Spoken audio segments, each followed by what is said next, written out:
5월 31일 금요일, 오늘 10% 이상 급등한 종목과 그 이유에 대해서 알아보겠습니다. 오늘 장은 오후 4시 키움증권 기준으로 코스피 지수는 0.04% 상승한 2636.52포인트로 마감했습니다.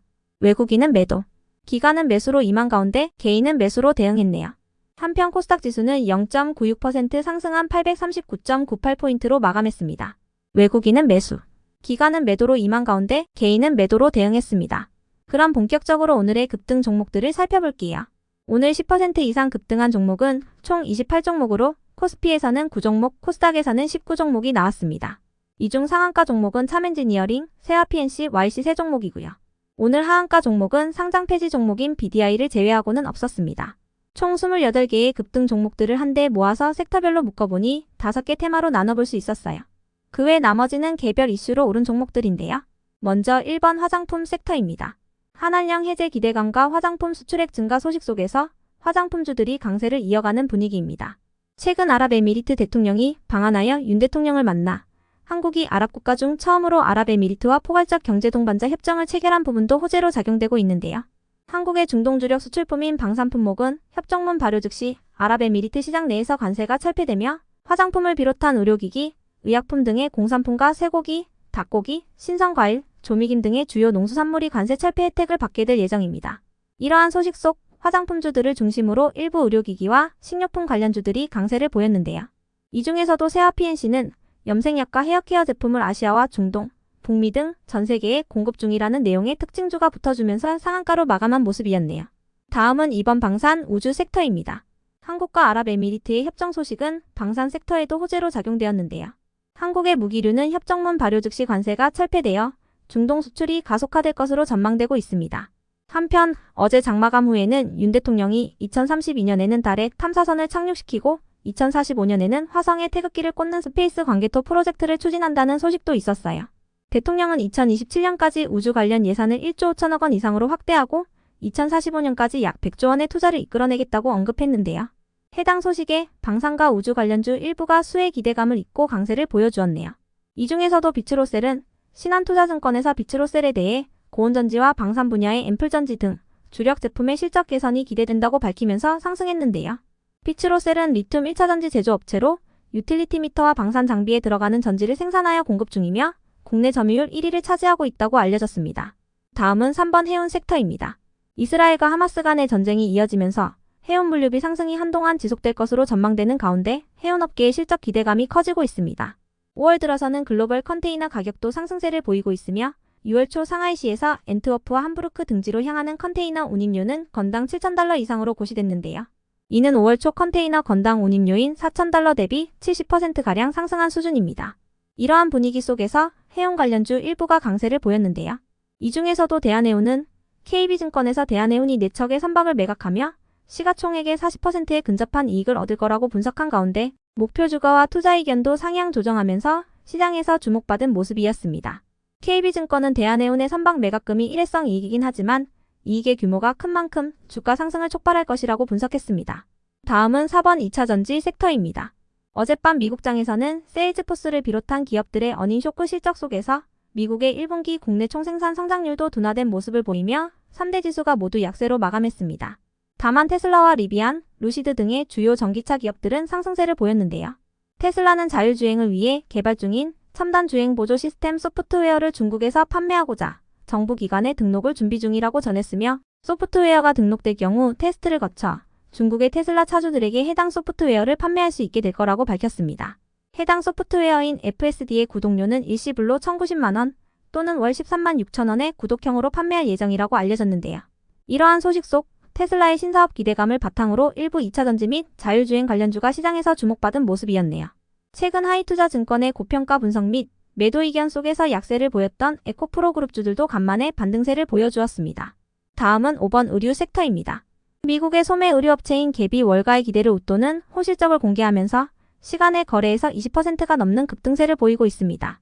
갭은 전년 동기 대비 매출액이 3% 증가했으며 증권사의 추정을 192%나 웃도는 순이익을 냈다고 발표했는데요.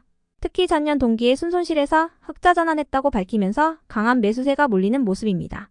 이러한 소식 속 업황 개선 기대감을 잇고 의류 관련주 일부가 강세를 보였는데요. 한세실업은 갭을 주요 고객사로 두고 있는 만큼 관련주로도 부각된 모습이었네요. 그 외 나머지는 개별 이슈로 오른 종목들인데요. 먼저 YC와 DI를 비롯한 HBM 반도체 장비 관련주들이 상승했습니다. 현대차증권에서 YC와 테크윙, DI 등의 HBM 테스트 공정용 장비 업체들이 많은 주목을 받고 있다고 분석하며 신규 투자 의견을 제시하고 목표 주가를 상향했기 때문인데요. 현대차증권에서는 HBM 메이커들이 실제 납품 단계에 진입했으며 매출 및 이익 상향의 기울기가 매우 가파르기 때문에 관련주들의 수혜가 예상된다고 분석했습니다. 특히 글로벌 탑티어 수준의 테스터 기술력을 가진 YC와 HBM 전수조사를 위해 반드시 필요한 큐브 프로버를 보유한 테크잉, HBM 버닌 테스터 국산화 가능성이 매우 높아진 DI에 대해 매수 의견을 제시했는데요. 이러한 분석에 세 종목을 중심으로 강세가 두드러진 모습이었네요. 이어서 참엔지니어링도 현대차증권의 보고서로 인해 강세를 보였다고 알려졌는데요. 현대차증권에서는 LG디스플레이와 삼성디스플레이, 북미 전략 고객사의 모바일 신작 패널에 대한 양산이 예상보다 당겨질 것으로 전망했습니다. 특히 LG디스플레이는 납품 지연이 없을 것으로 보여 전년 대비 납품 물량이 최소 25% 이상 증가할 것으로 전망했는데요.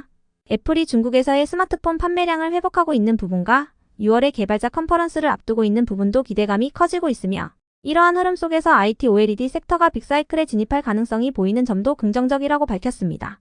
이 같은 현대차증권의 분석 속에서 참엔지니어링을 비롯한 일부 OLED 관련주들이 강세로 마감했네요.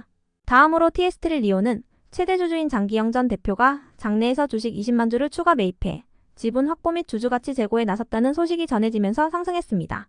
장 전 대표는 회사의 창업자이자 최대 주주로서 앞으로도 추가적으로 장내 매수를 지속할 예정이라고 언급했는데요. 참고로 TS트릴리온은 어제 장마감 후 장기영 전 대표가 제기한 검사인 선임 및 주주명부 열람 등사 가처분 소송이 일부 인용되는 등 경영권 분쟁 관련 공시도 있던 종목이니 참고해주세요. 한편 삼천당제약과 골드NS, 브릿지바이오 테라피틱스와 엔젤로보틱스의 급등 이유는 파악되지 않았습니다. 이어서 엔젠바이오는 서울 아산병원의 차세대 유전체 정보 관리 시스템 구축 사업을 성공적으로 완료했다고 밝히면서 상승했습니다. 해당 시스템은 의료진이 환자의 유전체 검사 정보를 체계적으로 관리하고 접근하는 등 정확한 정밀의료를 구현하기 위해 진행됐다고 알려졌습니다. 다음으로 6일 CNS는 삼성 갤럭시 S24 시리즈가 올해 1분기 AI 스마트폰 시장에서 점유율 1위를 차지했다는 소식이 전해지면서 강세를 보인 것으로 파악되는데요. 갤럭시 S24의 뒤로는 중국의 샤오미와 비보 등의 중국 기업이 잇따랐으며 구글의 픽셀 8 프로는 10위를 기록했다고 전해졌습니다. 애플도 6월 10일에 열리는 개발자 컨퍼런스에서 AI, 아이폰 등에 대한 비전을 공개할 것으로 전망되는 만큼 스마트폰 관련주 일부가 상승세를 보이고 있는 것으로 추정되네요. 이어서 K웨더는 과기부에서 주관하는 약 15억 원 규모의 XAAS 선도 프로젝트 사업을 수주했다고 밝혔는데요. K웨더는 글로벌 공급망까지 포함하는 기후리스크 분석 소프트웨어를 개발할 예정으로 15억 중에서 11.5억 원은 정부 지원비이고 나머지 4억 원은 K웨더가 부담하는 연구 개발비라고 전했습니다. 다음으로 SK가 상승했습니다. 최태원 회장이 노소영 관장과 이혼 소송 중인 가운데 기존 1심에서는 최 회장의 SK 주식을 이혼 재산분할 대상에서 제외했으나 2심에서 이 결과가 뒤집히고 SK의 주식도 재산분할의 대상으로 인정되는 판결이 나왔기 때문인데요. 주식이 재산분할 대상으로 인정될 경우 경영권을 두고 지분 분쟁이 발생할 가능성이 있다는 관측이 나오면서 SK가 강세를 보였습니다. 이번 판결과 관련하여 최 회장 측 변호인단은 기업의 역사와 미래를 뒤흔드는 판결에 동의할 수 없다며 대법원 선고 의사를 밝혔습니다. 끝으로 딕노이드는 최근 필리핀 전문의협회 및 데로스 산토스 메디컬 센터와 질환 진단보조 AI 솔루션 공급을 위한 업무 협약을 체결하는 등 의료 AI 부문에서 구체적인 성과가 나오면서 강세를 보였다고 알려졌습니다. 이와 관련하여 딕노이드의 최우식 대표는 필리핀은 딕노이드가 가장 기대하고 있는 의료시장이라며 적극적인 영업활동을 전개해 나갈 예정이라고 밝혔습니다. 그럼 오늘의 거래량과 거래대금 상위 종목들을 시장별로 살펴보고 마칠게요.